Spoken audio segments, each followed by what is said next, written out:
They applauded as if the war was already won.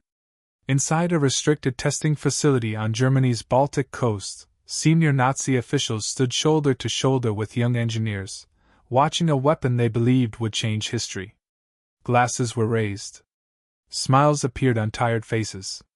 For the first time in months, there was excitement instead of fear. Adolf Hitler was not present, but his belief filled the room. This rocket, he was told, would end the war on Germany's terms.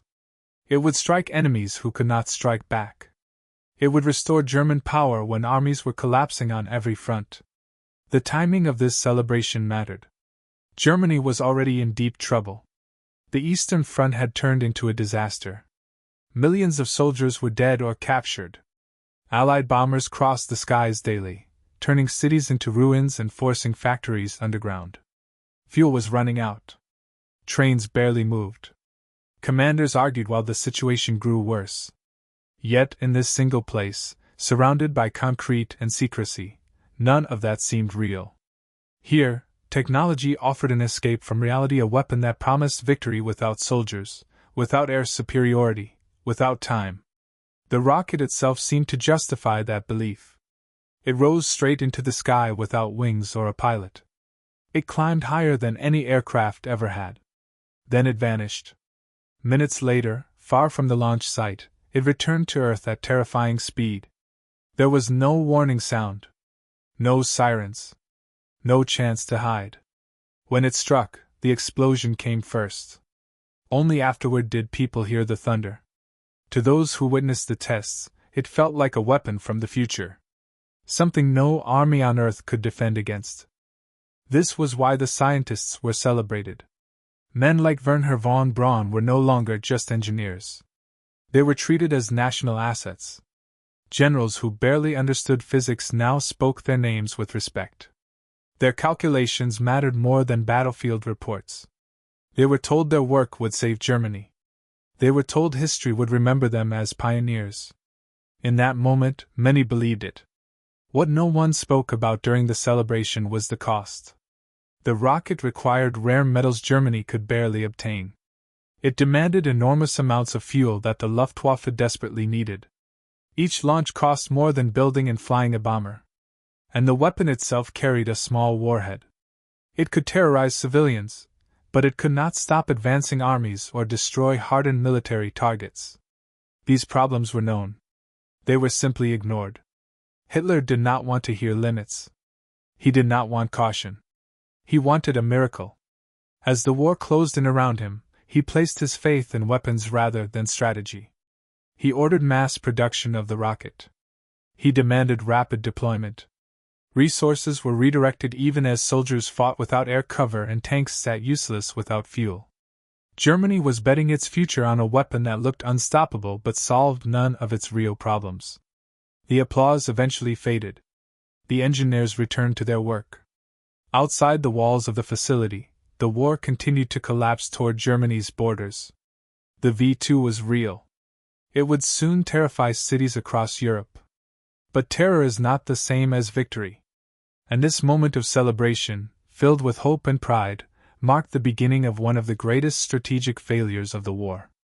The celebration hid a much longer story, one that began years before Germany was desperate, back when the war still seemed winnable and the rocket was not yet a weapon at all. Long before explosions in London, there was only a dream shared by a small group of engineers who believed rockets could reach beyond the Earth itself. For them, this was not about terror or revenge. It was about science, prestige, and pushing human limits. In the early 1930s, when the Nazi Party was still tightening its grip on power, rocketry was a strange and risky field, dismissed by most military leaders as impractical fantasy. At the center of this dream stood Wernher von Braun, a gifted engineer obsessed with space travel from a young age. He imagined rockets carrying humans to the moon, not explosives to cities. But dreams needed money, and in Germany, money increasingly came from the military. The army saw potential where others saw madness. Long-range rockets could bypass enemy defenses entirely. They could strike without pilots. They could ignore borders and fleets. Slowly, curiosity turned into funding, and funding turned into control. Piedmont became the heart of this effort. Built in secrecy along the Baltic coast, it was part laboratory, part factory, and part military base. Here, Germany gathered some of the brightest technical minds in Europe. Engineers worked day and night solving problems no one had ever solved before: guidance systems, fuel mixtures, and engine cooling. Every success brought them closer to something revolutionary. Every failure ended in fire and wreckage scattered across the sand. By the early 1940s, the rocket had taken shape. Officially called the A4, it was later renamed the V2, short for Vergeltungswaffe, or vengeance weapon. It stood taller than a 4-story building. It carried liquid fuel. It could reach the edge of space before falling back to Earth. Nothing like it had ever existed. When tests succeeded, even skeptical officers were stunned. Germany had achieved a technological breakthrough decades ahead of its time. Yet even at this stage, problems followed every success. The rocket was unstable. Guidance errors sent many crashing into fields or the sea. Engines failed without warning. Production was slow and expensive. Each improvement demanded more resources. But the pressure only increased. As the war expanded, Hitler's interest deepened. What began as an experimental program slowly transformed into a weapon of national importance. The scientists felt this shift immediately. Military officers replaced civilian administrators. Deadlines tightened. Failure was no longer academic. It became dangerous. Von Braun himself was briefly arrested by the SS for speaking too openly about space travel instead of weapons. The message was clear. The rocket no longer belonged to science. It belonged to the Reich. This was the turning point, the moment when a bold technical experiment became tied to Germany's fate. The engineers were no longer building the future they had imagined. They were building what Hitler demanded. And as the war situation worsened, the V2 stopped being one project among many. It became the project. The one miracle weapon Germany believed could still reverse its collapse. By the time Hitler fully embraced the rocket, Germany was no longer planning for victory. It was planning for survival. After the defeat at Stalingrad, the illusion of an unstoppable Reich shattered. Entire armies were gone. The Eastern Front began to collapse westward. In the air, the Allies gained control, bombing German cities with growing confidence and accuracy. The war was no longer something that could be managed with strategy alone. It had become a crisis of belief. Hitler needed something dramatic and something symbolic. Something that proved Germany still held power over the future. He found it in the V2. Hitler had always believed in bold, spectacular solutions. He distrusted cautious generals and traditional military thinking. When battlefield reality turned against him, his faith in technology grew stronger. He spoke of wonder weapons that would shock the enemy into submission. Jets, supertanks, and long-range rockets filled his imagination. Among them, the V2 stood out. It was invisible to radar, impossible to intercept, and unmatched in speed. In Hitler's mind, it was not just a weapon. It was proof that destiny still favored Germany. Orders followed belief. Hitler demanded mass production of the rocket even before testing was complete. He insisted it be used as soon as possible, regardless of cost or efficiency. Military planners raised concerns. The rocket was inaccurate. It consumed enormous resources. It could not hit military targets reliably. None of this mattered. Hitler wanted impact, not precision. He wanted fear. He wanted the enemy to feel helpless. This obsession changed everything about the program. The scientists lost what little independence they still had. Research turned into rushed production. Safety margins were ignored. Failures were hidden. Factories were dispersed and then pushed underground to avoid Allied bombers.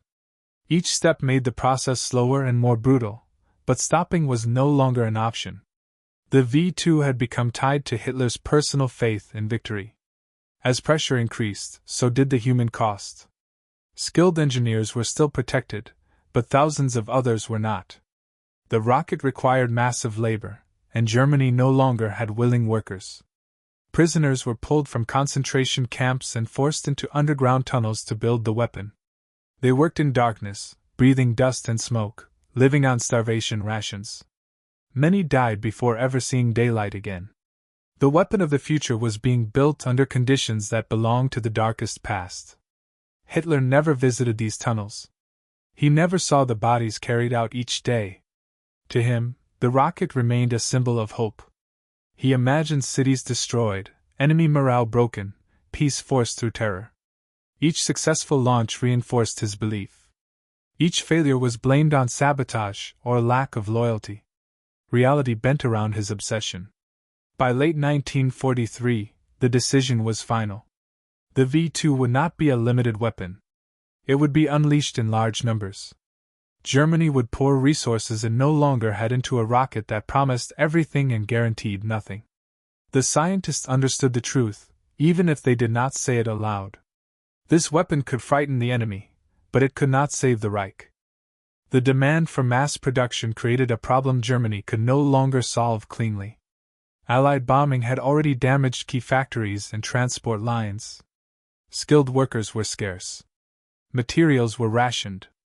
Yet the V2 program needed to grow faster than ever. To protect it from air attacks, the Nazis made a critical decision. Rocket production would be moved underground, hidden from the skies but buried in darkness. This decision marked one of the most disturbing chapters in the history of the weapon. Deep inside the Harz Mountains, an enormous tunnel complex was carved into the rock. It became known as Mittelwerk. On paper, it was an engineering solution. In reality, it was a death factory. The tunnels were damp, cold, and filled with toxic fumes from engines and explosives.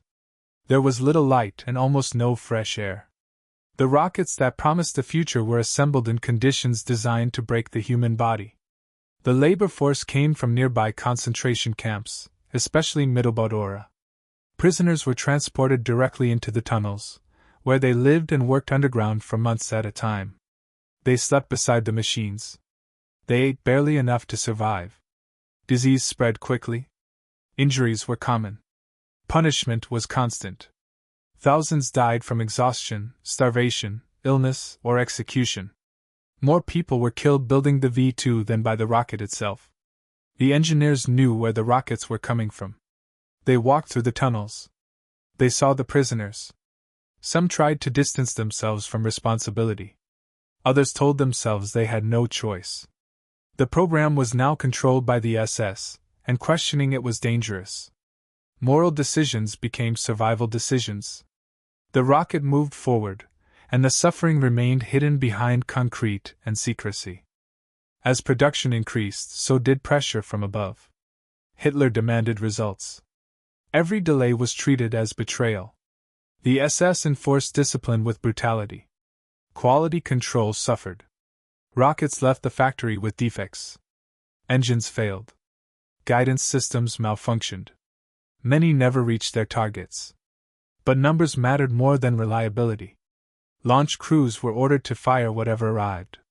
By 1944, the V2 was finally ready for combat use. Mobile launch units were deployed across occupied Europe. The crews worked quickly, setting up and firing before Allied aircraft could find them. The first operational launches were meant to prove Hitler right. They were meant to show that all the sacrifice had been worth it. When the rockets finally fell on enemy cities, there was no warning. No aircraft overhead. No sirens. The explosion came first, followed by confusion and fear. Buildings collapsed. Streets filled with smoke and debris. For civilians on the ground, it felt like the sky itself had turned against them. Inside Germany, these reports were celebrated. Newspapers spoke of revenge. Officials claimed the enemy would soon beg for mercy. The weapon had arrived at last. But behind the propaganda, the truth was already visible. The rockets caused terror, but not chaos. Damage was random. Military targets were rarely hit. And while the V2 struck cities, Allied armies continued to advance without slowing. The first attacks created shock, but shock alone does not decide wars. When the V2 began falling on London and Antwerp in late 1944, civilians were confused and terrified. People spoke of explosions that came without sound. Homes vanished in seconds. Streets collapsed into dust and fire. There was no warning system that could save them. By the time anyone heard the roar, the rocket had already struck. For the German leadership, this was exactly the effect they wanted: fear, helplessness, and proof that the enemy could be hurt in ways never seen before. But fear did not turn into surrender. British authorities studied the damage carefully. They tracked impact patterns. They counted casualties. And what they discovered mattered far more than the drama of the weapon itself. The V2 was wildly inaccurate. It could not be aimed with precision. It landed where physics allowed, not where strategy demanded. Most rockets struck residential areas, parks, or empty streets. Very few hit factories, ports, or military headquarters.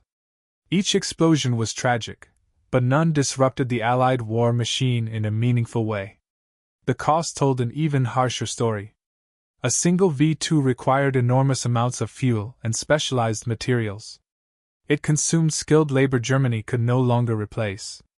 The price of one launch exceeded that of an entire bomber mission, yet it delivered a fraction of the damage. Bombers could be reused. Rockets vanished after one strike. Germany was trading long-term military power for short bursts of terror. Meanwhile, the Allies adapted. They did not panic.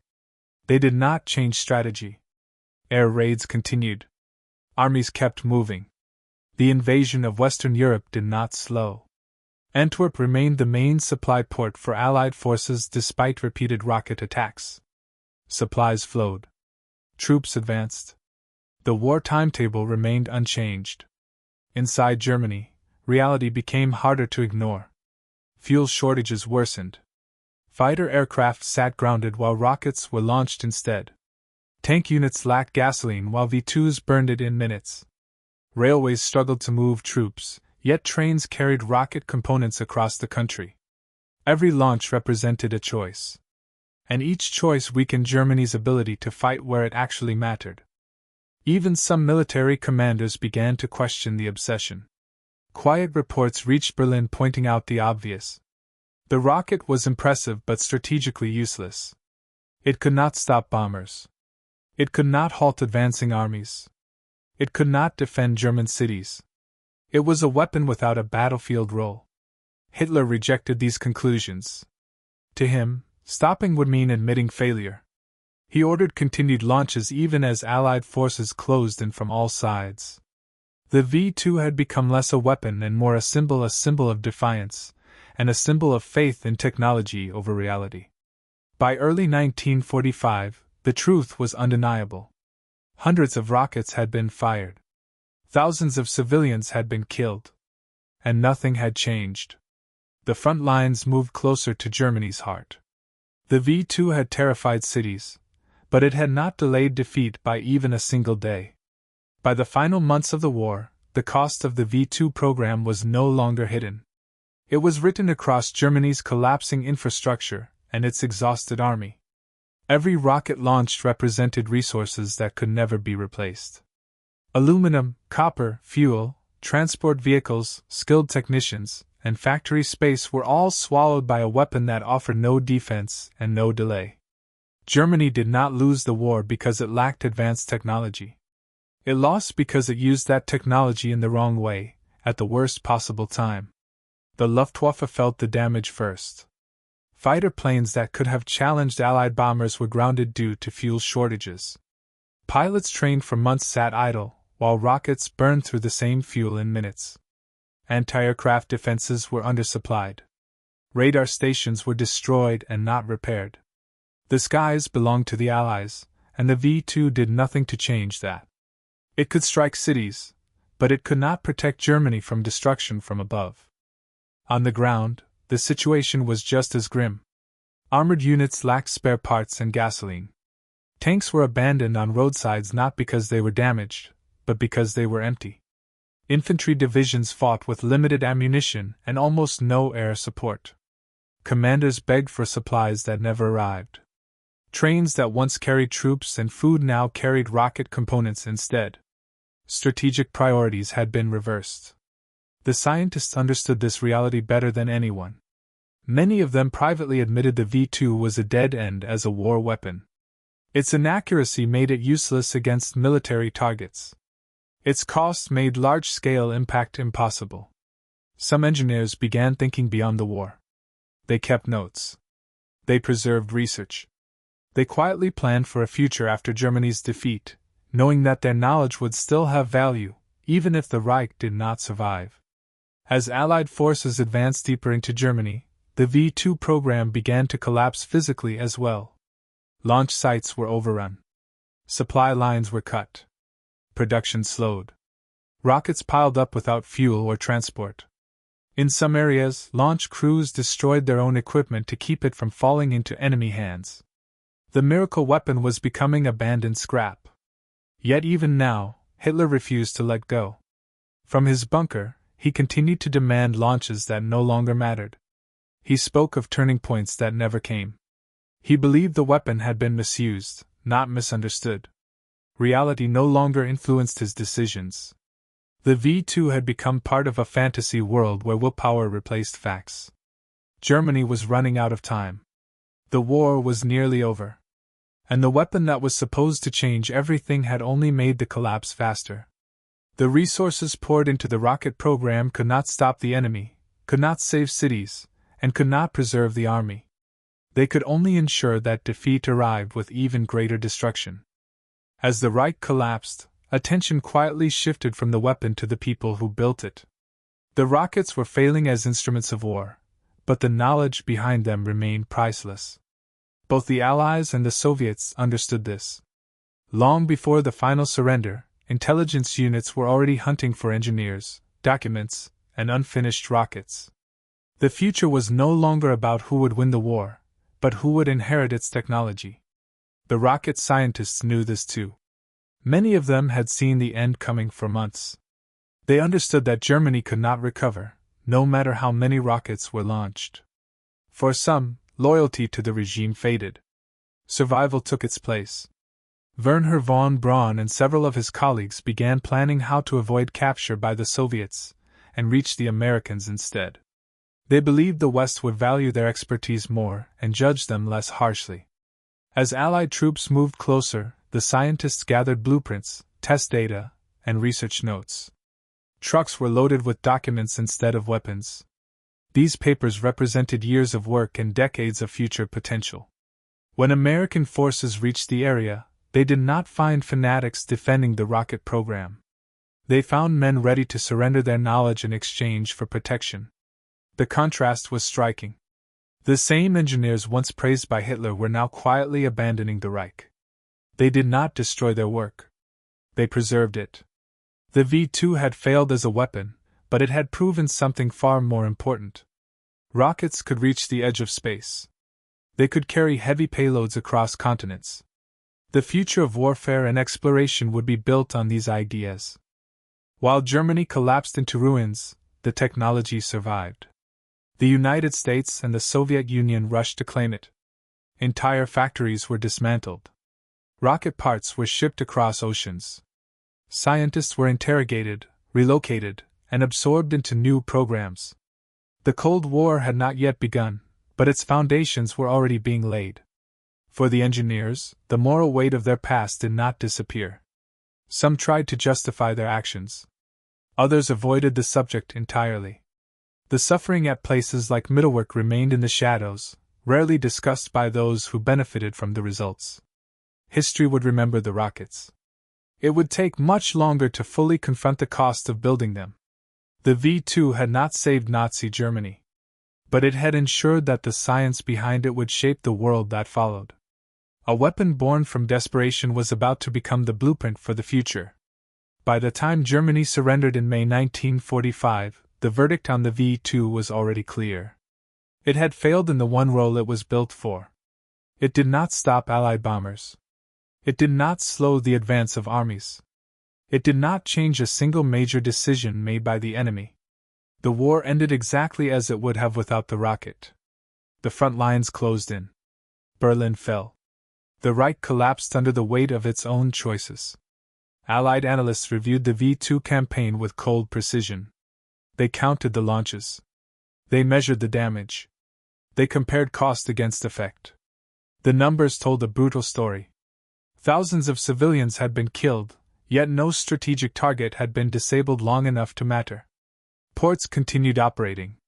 Factories kept producing. Supply lines held. The weapon had terrified, but it had not influenced outcomes. In military terms, it was a failure. This realization exposed the deeper mistake. Germany had mistaken innovation for strategy. The V2 was decades ahead of its time, but it was used in a war that required air superiority, logistics, and coordination. Rockets could not replace fighter planes. They could not defend cities. They could not support troops on the ground. The technology was real, but the thinking behind it was flawed. In many ways, the V2 reflected the mindset of the Nazi leadership in the final years of the war. Grand visions replaced practical planning. Spectacle replaced efficiency. Faith replaced evidence. Resources were poured into projects that looked powerful but solved none of the actual problems Germany faced. The rocket was not an exception. It was the most extreme example.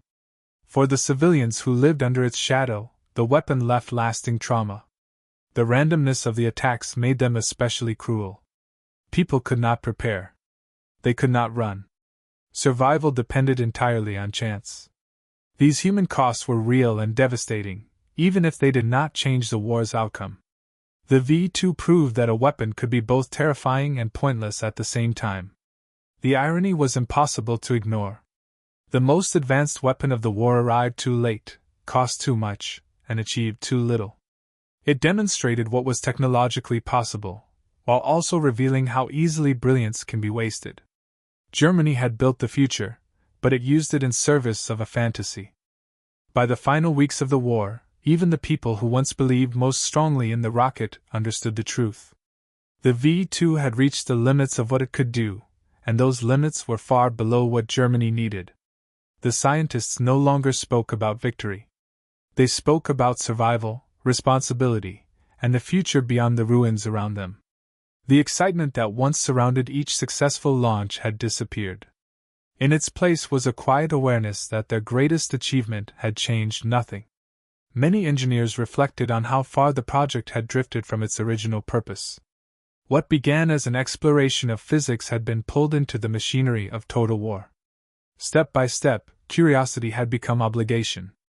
Obligation had become obedience. By the end, there was no room left to ask whether the work made sense. The war demanded output, not questions. Only when defeat became unavoidable did those questions finally return. Some scientists tried to convince themselves that they had been powerless. They argued that refusing would have meant prison or death. Others admitted, at least privately, that ambition had played its role. The chance to work on something unprecedented was hard to resist. The rocket had offered fame, funding, and influence. Moral compromises were made quietly, one decision at a time, until the consequences became impossible to ignore. As Allied troops closed in, the contrast between the rocket's promise and Germany's reality became painful. Cities lay in ruins. Civilians searched for food among the rubble. Soldiers surrendered in massive numbers. Yet scattered across the countryside were launch sites for a weapon that had once been called unstoppable. The rockets stood tall and useless, symbols of effort without result. The scientists watched as the Reich they had served collapsed almost overnight. Orders stopped coming. Guards fled. Authority dissolved. The V2 program ended not with a final launch, but with abandonment. There was no dramatic last strike. No final demonstration of power. Just silence and broken by the sound of advancing armies. In that silence, the final irony became clear. The rocket had proven that humans could reach the edge of space, but it had failed to reach its goal on Earth. It had consumed lives, resources, and hope, yet it had not delayed defeat. The V2 would be remembered as a technical triumph and a strategic disaster. A reminder that intelligence without wisdom can lead nowhere. The war ended in ruins, but the story of the V2 did not. What failed on the battlefield succeeded in shaping the world that followed. Within months of Germany's surrender, The same rocket technology that had terrorized cities was being studied with intense interest by former enemies. The weapon that changed nothing in the war would go on to change history in a very different way. The United States moved quickly. Engineers, rockets, and documents were transported across the Atlantic. Men who once worked under Hitler now worked under American supervision. Their knowledge became the foundation of a new program, one focused not on destruction, but on reach and power beyond Earth. Years later, rockets based on V-2 designs would launch satellites, then humans, into space. The road to the moon passed directly through the ruins of the Third Reich. The Soviet Union did the same. Captured technology and personnel fed its own missile and space programs. The Cold War arms race was built on lessons learned from a weapon that had failed its original purpose. In this way, the V-2 outlived the regime that created it. Its influence spread far beyond the cities it once struck. Yet this legacy carries a shadow that cannot be ignored. The scientific achievements came at an enormous human cost. Thousands died building the rockets. Their suffering powered the technology that others would later celebrate. This contradiction remains central to the V-2's story. Progress and cruelty were bound together, and separating them is impossible. The final lesson of the V-2 is not about rockets or war. It is about choice. Germany chose spectacle over strategy, faith over evidence, and terror over effectiveness. The result was a weapon that stunned the world but failed its mission. Brilliant minds created something extraordinary, yet it served a cause that guaranteed its own defeat. Hitler's rocket scientists were celebrated in the moment. History, however, tells a different story. The V-2 did not save the Reich. It did not change the war. It only proved that even the most advanced technology cannot rescue a nation that has already lost its way.